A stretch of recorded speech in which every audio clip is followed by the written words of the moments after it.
Hi friends, ഏവർക്കും ഈസിലൻ P S സിയിലേക്ക് സ്വാഗതം.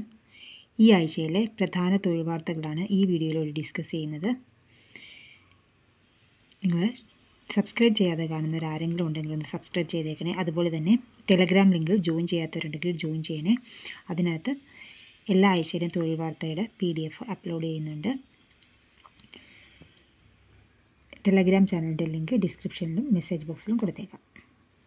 KS വിജ്ഞാപനം വന്നിട്ടുണ്ട്. 9/4/2025 വരെയാണ് അപേക്ഷിക്കാവുന്നത്. ഗസറ്റ് തീയതി 7/3/2025, അവസാന തീയതി 9/4/2025. 3 സ്ട്രീമായിട്ട് ആണ് വിളിച്ചിരിക്കുന്നത്. നേരിട്ടുള്ള നിയമനത്തിൻ്റെ പ്രായപരിധി എന്ന് പറയുന്നത് 21 വയസ്സ് മുതൽ 32 വയസ്സ് വരെയാണ്. SC ST OBC വിഭാഗക്കാർക്ക് വയസ്സിളവ് ഉണ്ടാവുന്നതാണ്. സ്ട്രീം 2 എന്ന് വെച്ച് കഴിഞ്ഞാൽ സർവീസിൽ ജോലി ചെയ്യുന്നവരും 1ാം ഗസറ്റഡ് ഓഫീസർ അതിന് മുകളിലോ ഉദ്യോഗസ്ഥർ ആകാത്തവരുമാണ് സ്ട്രീം 2-ൽ അപേക്ഷിക്കേണ്ടത്. സ്ട്രീം 2-ൻ്റെ ഏജ് ലിമിറ്റ് എന്ന് പറഞ്ഞാൽ 21 വയസ്സ് മുതൽ 40 വയസ്സ് വരെയാണ്. എല്ലാവർക്കും ഡിഗ്രി മാത്രമാണ് ബേസിക് ക്വാളിഫിക്കേഷനായിട്ട് പറയുന്നത്. സ്ട്രീം 3 എന്ന് പറഞ്ഞു കഴിഞ്ഞാൽ ഗസറ്റഡ് ആയിട്ടുള്ള ഓഫീസേഴ്സാണ് വേണ്ടി വിളിച്ചിരിക്കുന്നതാണ് സ്ട്രീം 3. അതായത് 50 വയസ്സ് വരെയാണ് അവർക്ക് പ്രായപരിധി ഉള്ളത്. ഇപ്പം ലാസ്റ്റ് ഡേറ്റ് 9/4/2025. നിങ്ങൾ 1 ടൈം രജിസ്ട്രേഷൻ വഴി കയറി വേണം രജിസ്റ്റർ ചെയ്യാൻ. അപ്പോൾ ലാസ്റ്റ് തീയതി വരെ കാത്തിരിക്കാതെ ഉടനെ തന്നെ എല്ലാവരും ചെയ്തു തുടങ്ങുക. നമുക്ക് അടുത്ത നോട്ടിഫിക്കേഷൻ ഏതാണെന്ന് നോക്കാം. UPSC വിജ്ഞാപനം 36 ഒഴിവുണ്ട്. അസിസ്റ്റൻറ്റ് പ്രൊഫസറും ഡേഞ്ചറസ് ഗുഡ്സ് ഇൻസ്പെക്ടറുമാണ്. നേവിയിൽ 327 സിവിലിയൻ. അവസരം സ്ട്രാങ്ക്, ലാസ്കർ, ഫയർമാൻ, ടോപ്പസ്റ്റ് എന്നീ തസ്തികകളിൽ. April 1 last date. ക്ലർക്ക് 12 ജില്ലകൾക്ക് സാധ്യതാ പട്ടികയായി. കൊല്ലത്ത് ഈ ആഴ്ച, ഇടുക്കിയിൽ വൈകും. 12 ജില്ലകളിലായി 2737 പേരെ കുറച്ചു. വിവിധ വകുപ്പുകളിൽ ക്ലർക്ക് നിയമനത്തിനുള്ള സാധ്യതാ പട്ടിക 12 ജില്ലകൾ പ്രസിദ്ധീകരിച്ചപ്പോൾ കഴിഞ്ഞ തവണത്തേക്കാൾ 2737 പേരുടെ കുറവ്. കൊല്ലം, ഇടുക്കി ജില്ലകളിലാണ് ഇനി സാധ്യതാ പട്ടിക പ്രസിദ്ധീകരിക്കാനുള്ളത്. കൊല്ലത്തിൻ്റെ പട്ടിക തയ്യാറായെങ്കിലും സൂക്ഷ്മ പരിശോധന പൂർത്തിയായില്ല. ഈ ആഴ്ച തന്നെ പ്രസിദ്ധീകരിക്കുമെന്നാണ് അറിയുന്നത്. ഇടുക്കിയുടേത് പിന്നെയും വൈകുമെന്നാണ് വിവരം. മൂല്യനിർണ്ണയത്തിൻ്റെ തുടർ നടപടികൾ പൂർത്തിയായിട്ടില്ല. ഏറ്റവും അവസാന ഘട്ടത്തിൽ പരീക്ഷ എഴുതിയ ജില്ലകളിലൊന്നാണ് ഇടുക്കി. പരീക്ഷ എഴുതിയവർ കുറവാണെങ്കിലും ഇടുക്കിയുടെ മൂല്യനിർണ്ണയമാണ് അവസാനം പൂർത്തിയാക്കിയത്. 1-2 ആഴ്ചയ്ക്കകം പട്ടിക പ്രസിദ്ധീകരിക്കാനാവുമെന്നാണ് അധികൃതരുടെ പ്രതീക്ഷ. മറ്റ് 12 ജില്ലകളിലെ സാധ്യതാ പട്ടികകളിലായി മൊത്തം 18,140 പേരെയാണ് ഉൾപ്പെടുത്തിയത്. കഴിഞ്ഞ തവണ ഇതേ ജില്ലകളിലെല്ലാം കൂടി 20,877 പേർ സാധ്യതാ പട്ടികയിൽ ഉണ്ടായിരുന്നു. കഴിഞ്ഞ തവണ തിരുവനന്തപുരം, എറണാകുളം, മലപ്പുറം ജില്ലകളിൽ 2,000-ലേറെ പേർ സാധ്യതാ പട്ടികയിൽ ഉണ്ടായിരുന്നു. ഇത്തവണത്തെ തിരുവനന്തപുരം, എറണാകുളം ജില്ലകളിൽ മാത്രമാണ് 2,000 കവിഞ്ഞത്. സാധ്യതാ പട്ടിക പ്രസിദ്ധീകരിച്ച എല്ലാ ജില്ലകളിലും ഇത്തവണ കട്ട് ഓഫ് മാർക്ക് ഉയർന്ന നിലയിലാണ്. കഴിഞ്ഞ സാധ്യതാ പട്ടിക തയ്യാറാക്കാൻ 48.67 മുതൽ 55.33 വരെയായിരുന്നു കട്ട് ഓഫ് മാർക്ക്. ഇത്തവണ 57 മുതൽ 72.67 വരെയാണ്. കണ്ണൂരിൽ 57 മാർക്കും തിരുവനന്തപുരത്ത് 72.67 മാർക്കും കട്ട് ഓഫായി നിശ്ചയിച്ചു. ഉദ്യോഗാർത്ഥികളെ കുറയ്ക്കാൻ വേണ്ടി കട്ട് ഓഫ് മാർക്ക് ഇത്തവണ വൻതോതിൽ ഉയർത്തി. നിയമനങ്ങൾ കുറയുന്നുവെന്ന കണ്ടെത്തലിൻ്റെ അടിസ്ഥാനത്തിലാണ് സാധ്യതാ പട്ടികകൾ ചുരുക്കിയത്.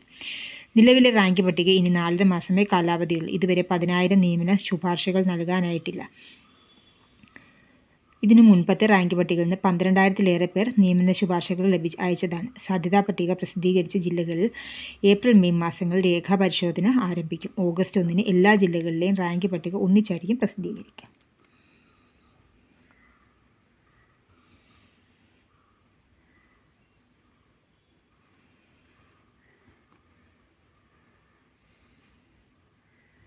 സിവിൽ എക്സൈസ് ഓഫീസർ റാങ്ക് പട്ടിക 13 ജില്ലകളിൽ 1083 പേരാണുള്ളത്.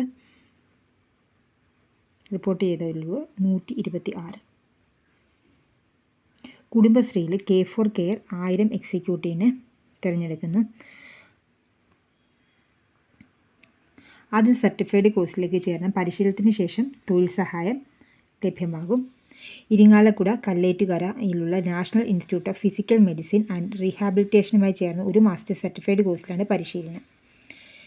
യോഗ്യത എന്ന് പറയുന്നത് കുടുംബശ്രീ അംഗങ്ങളായിരിക്കണം, ഓക്സിലറി ഗ്രൂപ്പ് അംഗങ്ങളായിരിക്കണം, കുടുംബശ്രീ കുടുംബാംഗങ്ങൾ എന്നിവർക്കാണ് അവസരം. 10ാം ക്ലാസ് അല്ലെങ്കിൽ തത്തുല്യ വിജയം. പ്രായം 25-40 ഇടയിൽ. റെസിഡൻഷ്യൽ പരിശീലനമാണ് പ്രൊവൈഡ് ചെയ്യുന്നു. 40 പേരടങ്ങുന്ന ഒരു ബാച്ചിന് കുറഞ്ഞത് 100 കിടക്കയുള്ള ആശുപത്രിയിൽ റെസിഡൻഷ്യൽ പരിശീലനം ഉണ്ടാകും. പരിശീലനത്തിന് ഒരു ബ്ലോക്ക് കോർഡിനേറ്റർ ചുമതല നൽകും. പരിശീലനം വിജയകരമായി പൂർത്തിയാക്കുന്നവർക്ക് നിപ്മറിൻ്റെ അംഗീകൃത സർട്ടിഫിക്കറ്റും ലഭിക്കും. കോൾ സെൻറ്റർ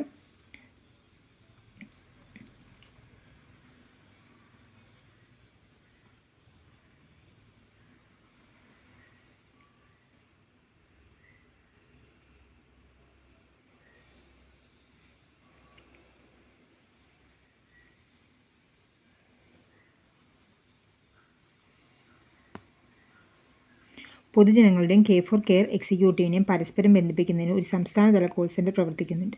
കോൾ സെൻറ്റർ വഴി പൊതുജനങ്ങൾക്ക് എക്സിക്യൂട്ടീവിൻ്റെ സേവനം ലഭിക്കും. K4Care എക്സിക്യൂട്ടീവിൻ്റെ ജോലി, വേതനം എന്നിവ ഇതിലൂടെ ലഭിക്കും. കുടുംബശ്രീയുടെ ഓൺലൈൻ പോർട്ടലായ പോക്കറ്റ് മാർട്ട് വഴി ഓൺലൈനായും സേവനം ലഭ്യമാകും. വയോജനങ്ങൾ, കിടപ്പ് രോഗികൾ, ഭിന്നശേഷിക്കാർ, നവജാത ശിശുക്കൾ എന്നിവരുടെ പരിചരണം, പ്രസവാനന്തര പരിചരണം തുടങ്ങി വിവിധ മേഖലകളിലായിരിക്കും ഇവർക്ക് തൊഴിലവസരം ലഭ്യമാകുക. ഇതിന് കുടുംബശ്രീയുടെ പിന്തുണയും ഉണ്ടാകുന്നു. പരിശീലന പരിപാടിയിൽ പങ്കെടുക്കാൻ ആഗ്രഹിക്കുന്നവർ അതത് കുടുംബശ്രീ ജില്ലാ ഓഫീസുമായി ബന്ധപ്പെടുക.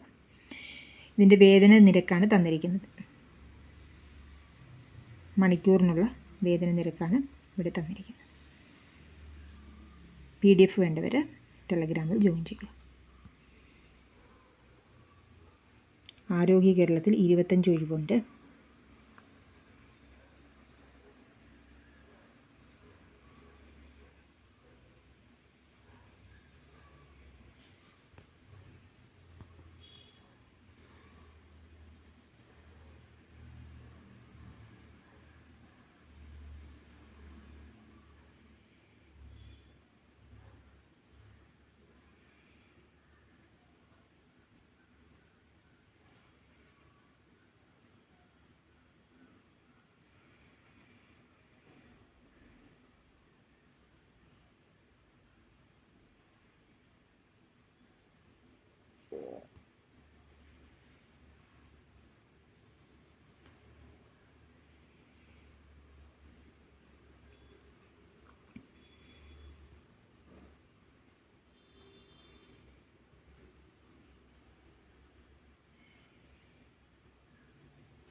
Thank you for watching.